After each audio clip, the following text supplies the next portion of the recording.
This is Leah Klett with the Christian Post. Joel. Hi, Leah. Hi. Wish you could meet in person.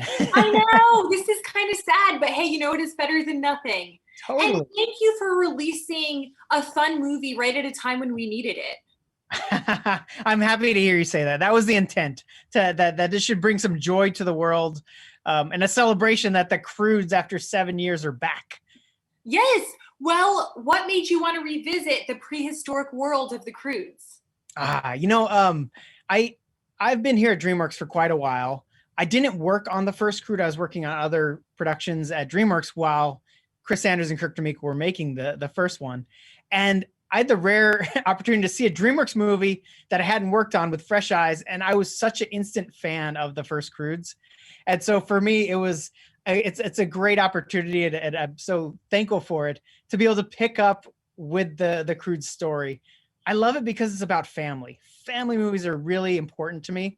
That you can watch as a family, that aren't dumbed down so much that parents don't enjoy it, but aren't over the kid's head or inappropriate so that you can't watch it with your kids. And so that's what I love about the Croods, is like everybody has an entry point, whether it's a kid, a parent, or a grandparent. Yeah.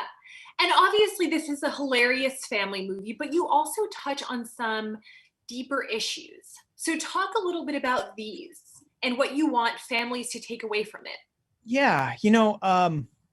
We wanted to, starting 3 years ago, we're the nugget of the idea of that we wanted to convey was the Croods, they only have each other. There's this tight bond between them, but they have nothing else. And that power of family is transformative.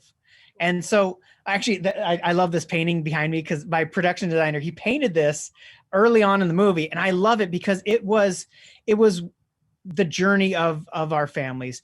This is the Croods in a sleep pile in the middle of a cold desert. And there's this warmth that looks like it's generating out of the family. And the big story here is the Croods, cave people, meet another family, the Bettermans, emphasis on the better. They seem like the perfect family. They're more evolved. They've used their brains to kind of figure out inventions and modern comforts. But what's underneath it all is, in doing so, the Bettermans, they've lost this family connection with each other. Mm-hmm. They've essentially built walls around their home, built walls within the walls, and lost this family bond. And it's a wonderful journey of the Croods bring this warmth into this world.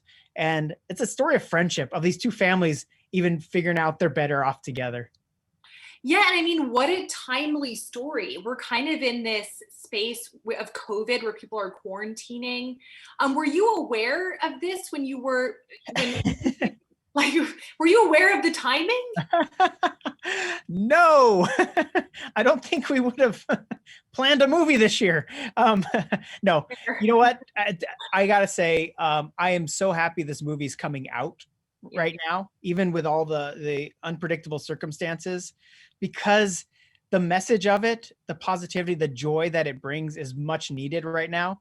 Yeah. The theme has become more relevant as we worked on it, but I think it's a timeless theme, that family, there's strength that comes from family.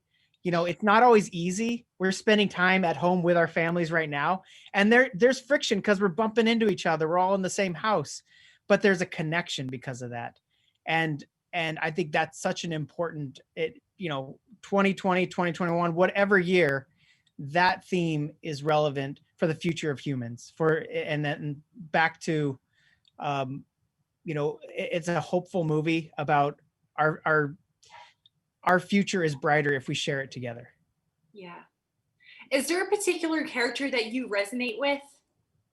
So, I have 3 kids of my own, and I would have, coming into this, I'd be like, oh, Grug. I love all these characters, but as a father, I would have thought Grug would be my perspective. Eep is the one that I really connect to. She has this kind of wonder and excitement about her. And especially as a kid, I was a rambunctious, hyperactive kid. And so I really relate to her. And I love that kind of this openness that Eep has of just exploring and seeing the world. Yeah, I love that. Well, and I'm a mama, you're a dad. What kind of themes draw you to scripts? What kind of movies do you want to make as a father? It's weird. I like flaws. I like quirks and flaws because that's what makes these characters real and funny at the same time. So when I'm reading a script, I'm drawn to like, what's the human way into this? Like a lot of times we make these characters and it's just a big journey for them. And there's like one lesson they learn, but they kind of don't resonate as real. And for me, I'm interested in the little quirks of each character. And that's what this story was a celebration of these two groups coming together. And at first they make judgments about each other, about like, they think they've got the other one figured out. And as they get to know each other, you only discover flaws and quirks when you get to know somebody. And that's something worth celebrating. We're not perfect, but it's a story of friendship. Yeah. Is there anything else that you're excited about that you're currently working on? You know what? I'm wrapping up. Well, we've just finished this movie. For me, it's the next thing is family. I love these family movies, and so haven't figured out what's next. But it's been a great journey on this one over the course of 3 years. Yeah. Do you sense that there is a greater desire, a thirst for these kinds of clean, family-friendly movies, especially when we're on quarantine and this is sort of what we do? We watch movies together. Absolutely. And I think it's hard to find things that are appropriate for younger kids, are fun for older audiences, teenagers, being able to tap into their point of view. I think it's immensely important because it's one other opportunity. I remember growing up watching Chevy Chase movies, Steve Martin movies with my family. We loved to sit around and we'd laugh, and it's like that's a family bonding experience, and especially comedies, because it's a thing where you all share in the moment together. And so yeah, I for me it's super important. And it's the question that everyone wants to know, but are we going to see more about the Croods and the Bettermans in the future? Meaning like after this movie? Yes. You know what? Future. I love these characters, and now that we've added Leslie Mann, Peter Dinklage, and Kelly Marie Tran as the Bettermans family, I love that family as well. And for me, I've lived with them for so long. I want to see more of them, but I think it's really up to audiences to demand more. Yeah.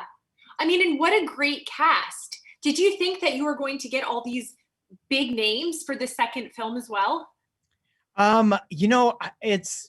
It was amazing, like that the cast, the returning cast, like Nicolas Cage, Emma Stone, Ryan Reynolds, Catherine Keener, they came back and they didn't miss a beat with, like, they were back in the shoes of their character, but also they were excited to go, where can we take our characters? What more can we show the audience that they didn't know about our characters from just the first movie? And so it was awesome. I couldn't believe we had the returning cast and then to combine it with the newcomers, Yeah, I love it. Well, Joel, this is such a fun movie. And thank you for making a film, like I said, that we need right now. And what ultimately is your hope for Croods 2? You know what? Like, I hope that everyone can watch this movie from where, I want people to be safe and I want it to be experienced. Obviously, the theater, it looks amazing. It's such a fun ride. But however people can watch this movie, my hope is that they'll feel a sense of joy. And like I said, laugh with friends or family and be able to feel a human connection in doing so. Yeah, awesome. Well, thank you again so much. And I hope to